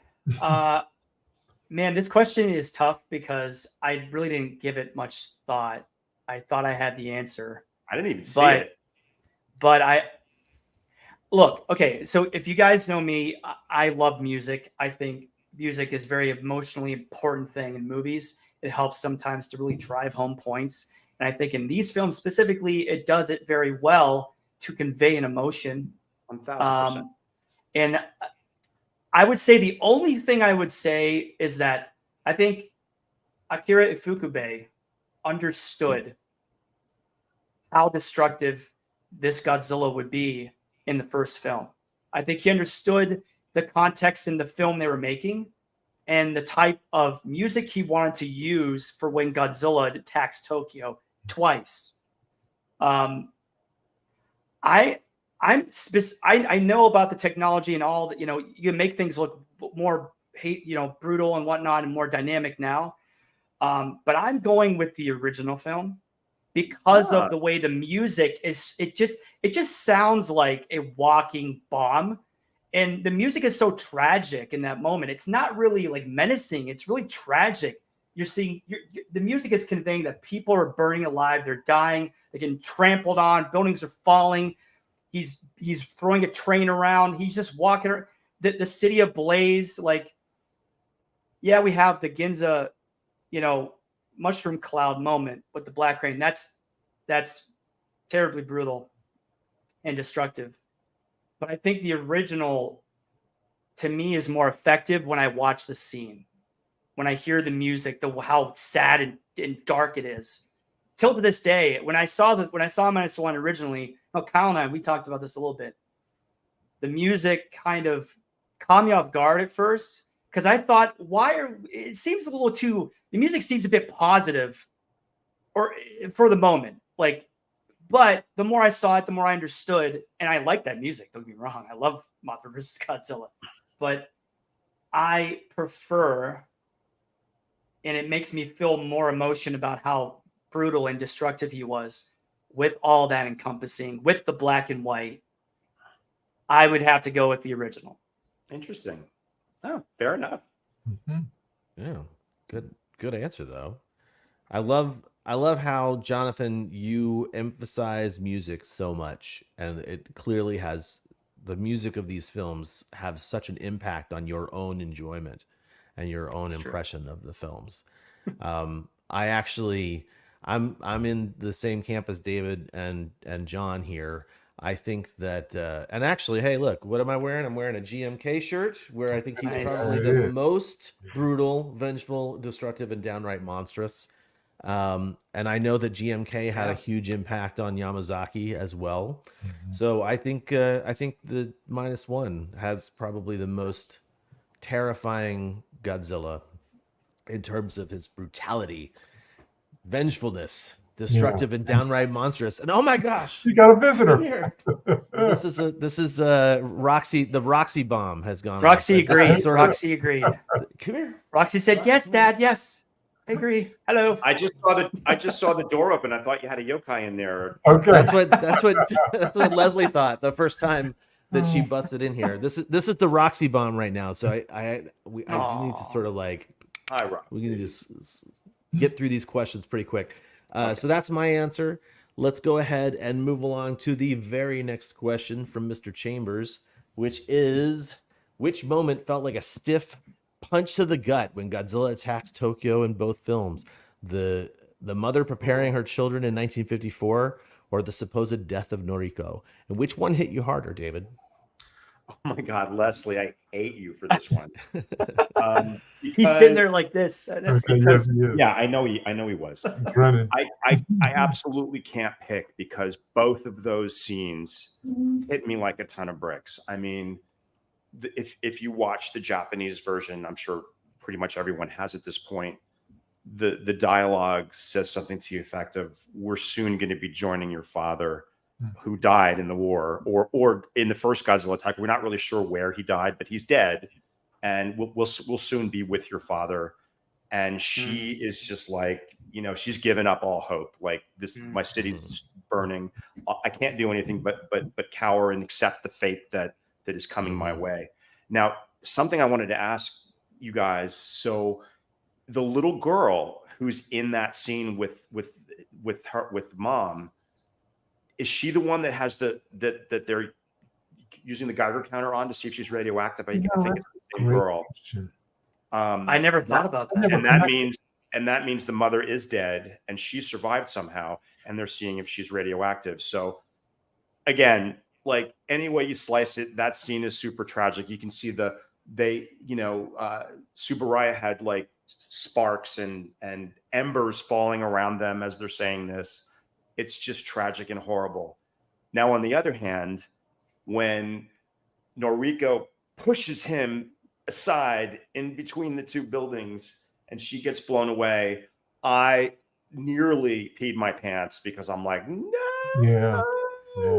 And just the way that his sort of reaction to that was delayed, and the absence of music for a period, while we're all sort of like digesting what just happened, like him, like we're digesting it like he is, and then it flashes back to like Godzilla like rearing up and doing the roar. It's like, man, that is so, and this is the point of the film where he's just believing that he can actually live again, that he wants to live again, and that he's going to try to live again. And then talk about gut punch.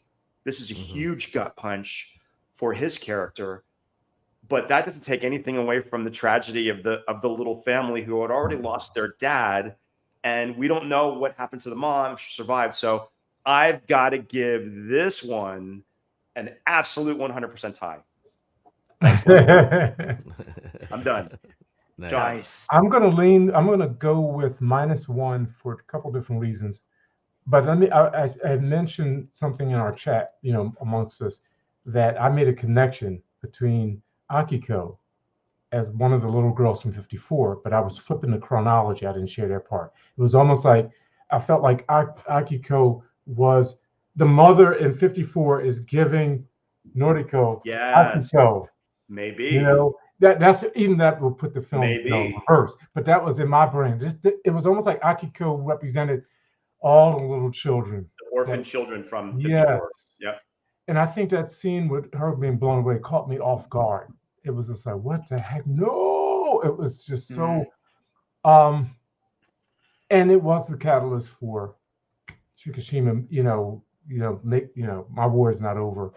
it helped to Mhm. crystallize what he needed to do and his commitment. And I'll stop there. Jonathan. Wow. Yeah, that was great answers by both. I'm gonna do what I did with like the first question. I'm gonna separate them a little bit. I think if I were to prefer, I think if I think about the original film and the gut punch that it gave me with the children and the mother and all the things that David said, about that, and like I said earlier about the music, coupled with that, when I saw the original, well, what I thought was the original version of the film when I was young, the '56 version, um, it's not subtitled. You just hear them speaking in Japanese. But to me, I was so emotionally grabbed by that. You didn't need to hear dialogue. It It just, I transcended language. understood. It It transcended transcended language. language. And someone said it here. Nathaniel said it. Nothing is sadder than seeing scared children, and I would emphasize that as well. But if you, but I cannot discount what happened with Noriko and Koichi. Again, I said this to you guys earlier. I was this last time I saw it. Every time I see it, the more I see it, the more emotional I get during that scene. When Koichi's just like he just falls to collapse to the ground. He looks around, and the music is so dark. It's like basically this is what just happened. That's the visual and audio representation of that. But they're kind of a tie, but I prefer certain ones at certain planes. On a more global scale, I prefer the original. On a more personal scale to this relationship, I prefer -1. And let me just say something about the -1 characters. Look how much loss Noriko already is. She lost her parents. Yeah. Shikishima already lost his parents, and obviously Akiko. So it kind of, we get to see all the details and nuances of there. And before that, he says that during when he's noticing Noriko, present the radish, to their daughter, and he says he looks over at his parents' little shrine there, and he goes, I suppose I'd like to live. He says something like that. I'm paraphrasing, but and then that happens. Oh dear God! Yes. Talk about gut punch and Yeah. Jonathan, the music cues. I don't know what the piece is called, but I think in the '56 version of Godzilla King of the Monsters, I love how they start at the begin. They start after the destruction. I think that's more effective actually, and then they go backwards. When they're in the hospital, the makeshift hospital, and they're seeing all the people who are dying and burnt and radioactive. That piece that accompanies that is so somber and so effective. And that's when you see the little girl when the doctor is testing the little girl to see if she's radioactive. That to me, like I still get goosebumps. I've seen that movie 100 times, and it still hits home like nobody's business. Even the dialogue that Raymond Burr utters. Seeing the human wreckage and scorched bodies all around me, something to that effect. I mean, you can't take anything away from the impact of that when you're a kid seeing that for the first time. And that's how we were first introduced to Godzilla as a character. Well, everybody's seen different movies, but when we saw that first film, it really made an impact on almost everybody who's seen it. So it's tough, man. Kyle. Yeah, that's a really tough one. Yeah. All right, so it is a difficult because the emotional impact of both. Again, it's almost like the last the intensity question that we had before. Like your definition may skew one ahead of the other here, but like the gut punch of just this, like what was happening in 1954 with that attack on Tokyo was very powerful. And it's sort of like what I love about that from the 54 film and the mother and hate at the same time is that it was like, how bad is this? You're not just watching a monster movie. Like, let's tie this into the human element, right? Yep. And that was one of the few times we get that in the 1954 film.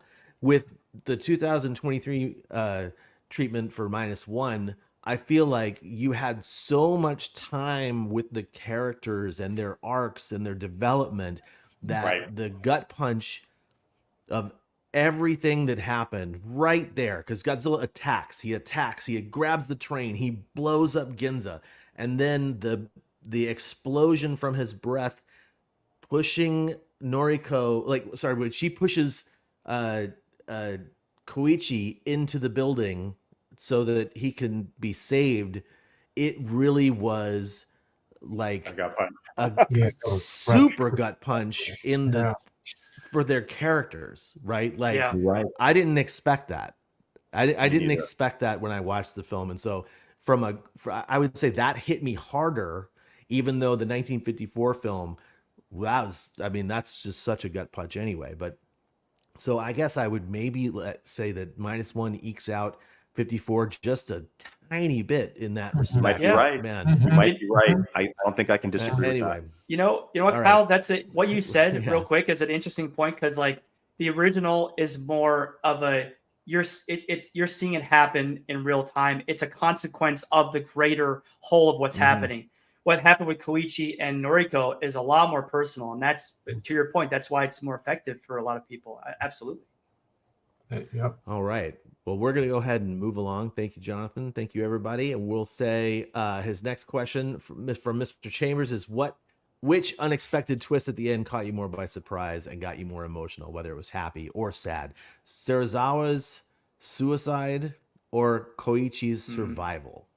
David. Damn you, Leslie Chambers. Jonathan has been sort of answering these questions in a way that I think I'm going to answer this one, sort of take a little bit from each film and sort of give it a tie again, because Serizawa's sacrifice is absolutely incredible, and everything that he's been through. Everybody talks about, Koichi, he's been through a lot, and we've seen it in real time. We haven't seen what Serizawa has been through in his life. We haven't seen, he lost his eyesight, his eye in the war or somewhere in some kind of battle or something, and he is struggling with his own conscience and his wanting to help mankind move it forward with these inventions, and then at the end just realizing I can't go on. I can't be coerced into creating this weapon again for, having fallen to the wrong hands. So that has always been super, super effective and super, super emotional for me, even now. And the reaction of Emiko when Ogata tells her what he said, the last words that he said, be happy together. It's just like super, super tragic. But the fact that -1 may edge it out a little bit, just because, when you see, I can't remember what's the character, the mechanic's name? What's his name? Tachibana. Tachibana. When his character arc is epic and like completely insane. Yes. And when he finally agrees to work on the plane, he slowly softens up, and this guy's going to do what he needs to do. And I forgive you. So I am going to let you know and put in the parachute. And I had a feeling when they didn't have any dialogue, when he's like, they pan away and they show him like kind of still tinkering with stuff that we don't know what's going on. I didn't pick that up I at had all. a strange feeling that was what was happening, but I wasn't sure. I wasn't 100% sure. And then, when he is absolutely ready, and Yamazaki gives us the impression that he wants to die, like he's done, that he doesn't want to live anymore. So it's kind of like a bait and switch for us. And, because he puts the photograph of Noriko there, and, the whole vengeance thing. And then, he gets the message. I will never forgive you if you make Akiko an orphan, that kind of thing. Yeah. And when finally you see that he does eject from there, like my heart was like, I'm always one who sort of, bad mouths Hollywood endings, but I really do crave them sometimes. And, and at first a small part of me thought maybe it would have been more effective if he actually did die. sacrifice himself like Serizawa did. But the theme of the movie that was pounded again and again is survival and moving forward. All we've been through, it's just not worth it to just give up at this point. And he has so much more to live for. He has his daughter to live for, his adopted daughter, and then we find out that she's not dead. My heart just sank, and these emotional things that happen in this film were just as impactful to me on view number 3 as they were the first time, which says volumes because we know what's going to happen. Yet I'm still like getting choked up, and my eyes are welling with tears when I see these things happen. So I think, although it's a very close race, I think -1 has the edge. Done.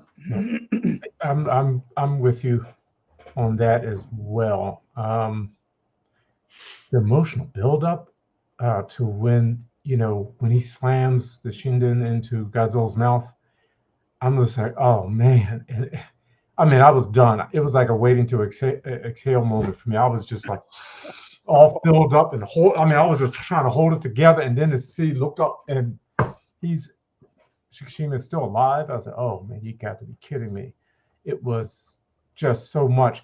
And in 54, you see, I grew up watching 56.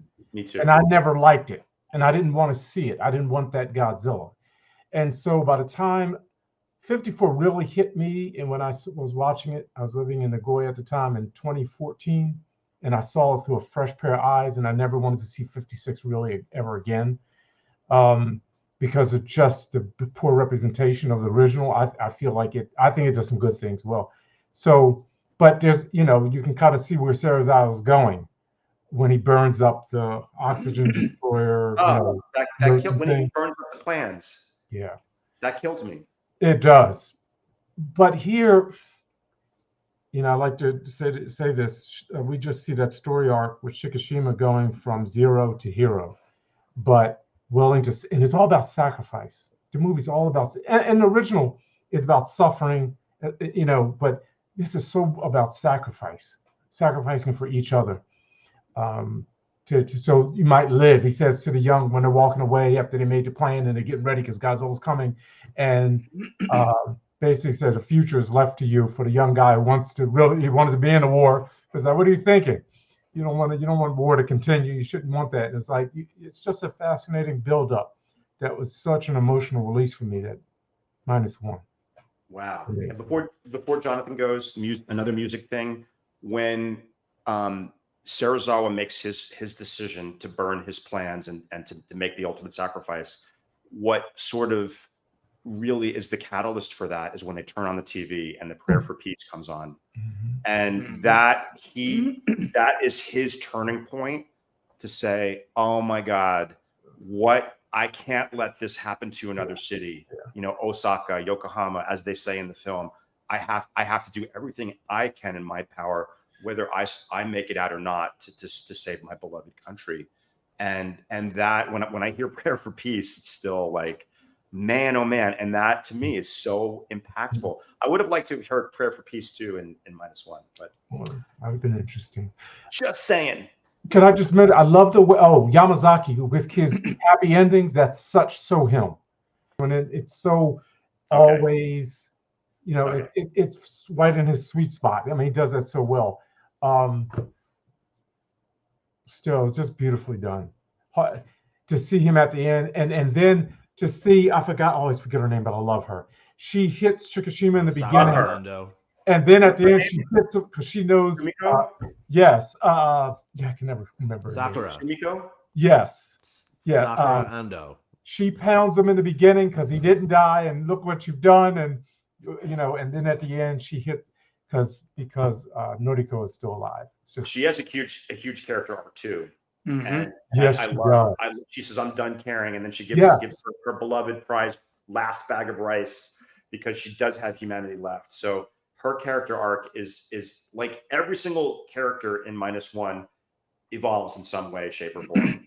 And what makes terrifying the Odo Island scene, last thing, when the morning comes and Tachiban goes by Mina-san, he's like, Shindazo, like everyone's dead. it was just chilling to see him in a way he's, his leg is all tore up. I mean, it's just awesome. It's just okay. Sorry about that. Don't be sorry. So much about that film. All right, Jonathan. Can I see the question one more time? Of course. Okay, so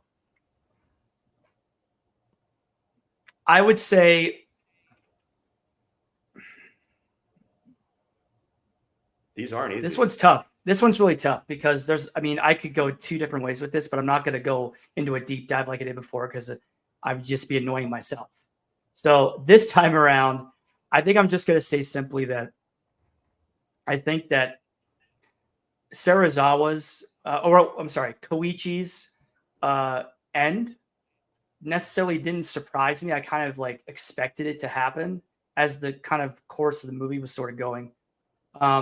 I just expected a happier ending based on what we were getting, but his emotional peak at the end when he sees Noriko and he's like, she's like, your war, has your war ended? And they embrace, and that always gets me teared up.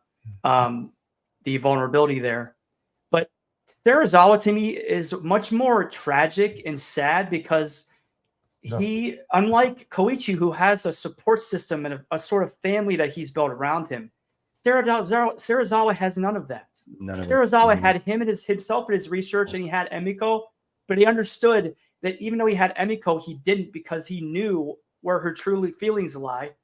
So in a sense, his sacrifice at the end is more emotional for me because he didn't have anything in his life, and he let his life go for the greater good when people necessarily didn't really respect him wholeheartedly or like give him like the benefit of the doubt. Like this guy went sort of like as a martyr in a sense, and he wasn't the guy who would want that. He wouldn't have wanted that. He did what was best for mankind. He unselfishly, in his mind, did the unselfish thing. Did he atone for sins he had committed? Yeah, he did as well. Yeah, I mean, you could put that in a lot of different ways. It's very deep, but I just look at the loneliness of Serizawa much more sad to me and more emotional than like the happy ending of Koichi. Because for me, the emotional happiness of everyone in -1 is what grabs me, not necessarily the single one character. Even though Koichi's the main character, we follow him mostly.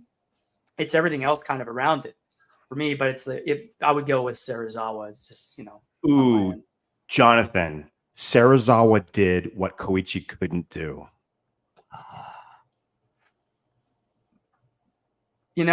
He did. And I think a part of that is a lot of the fact that he understood that he'd had nothing really left in his life. He wasn't satisfied with what was happening. And he knew if things got really bad, it would be used against him. So, in that sense, to me, it's just really. I don't know if this came through in the film, but it's in the book. Shikishima did not. He made a promise. Well, his mother made him promise he would come back from war. Yeah, and that factors into his decision not to be a kamikaze, take the kamikaze to actually do it. But it's interesting because he couldn't do what Serizawa did without hesitation, or maybe a little bit of hesitation.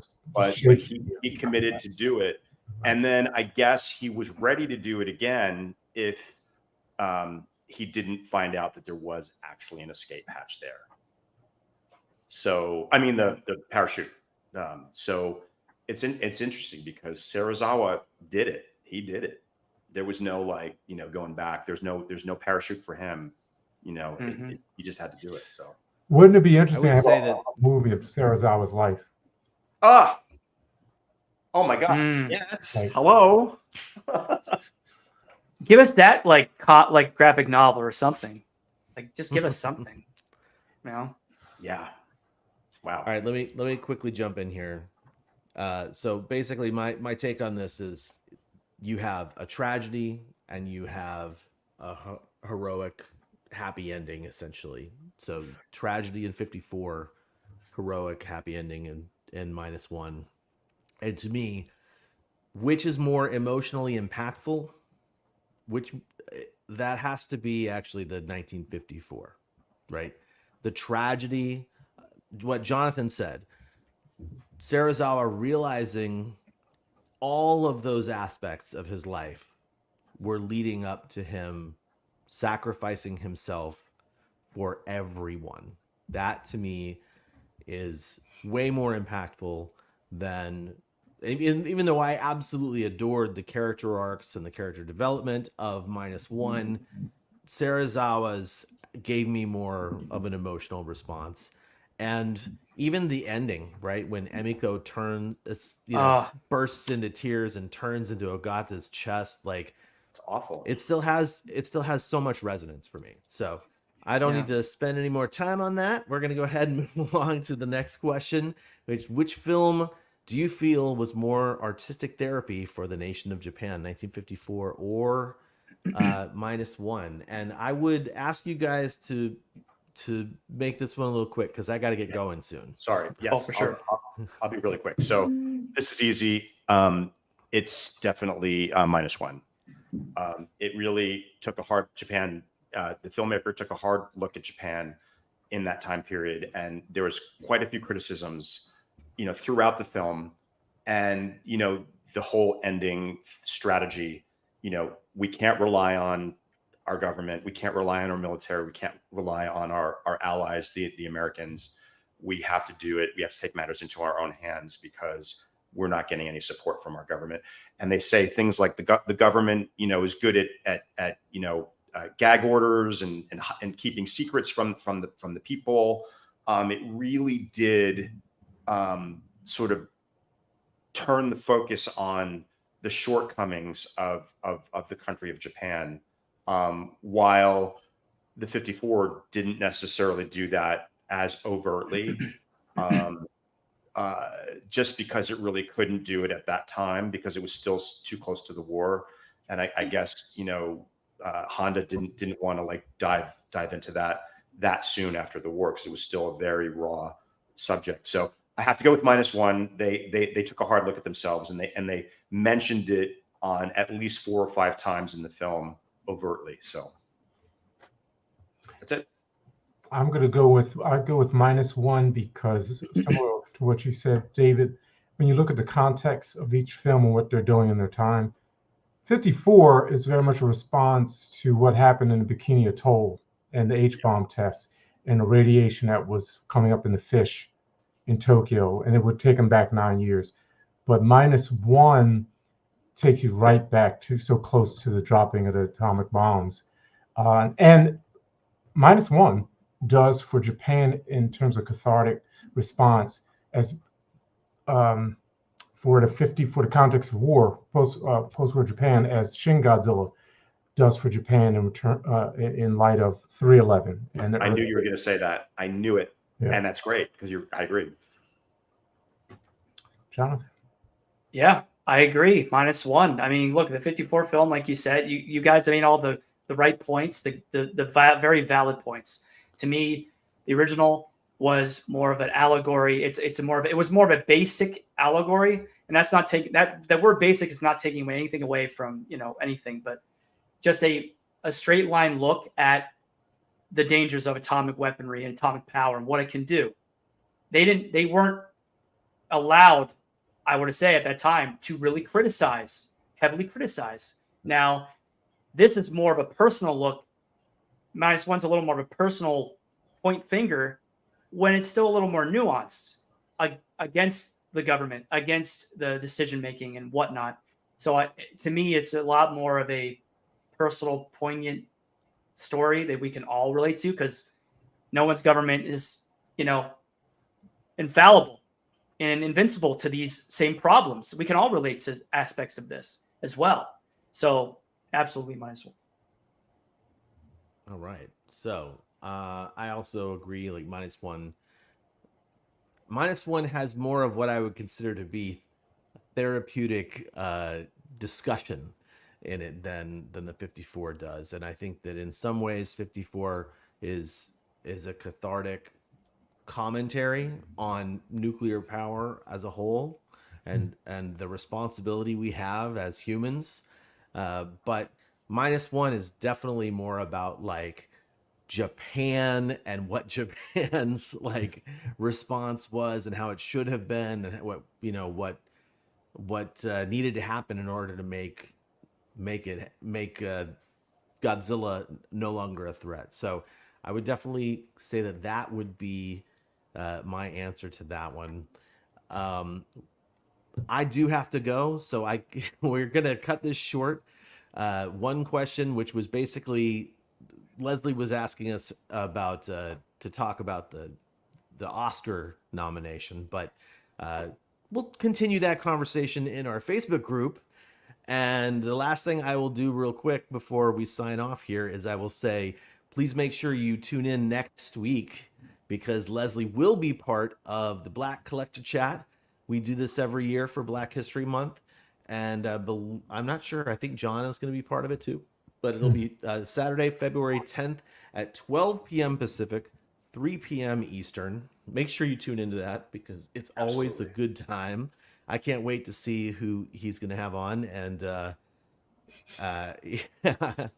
yeah, I do. I have to get with my badass glove, but it's just my drawing glove.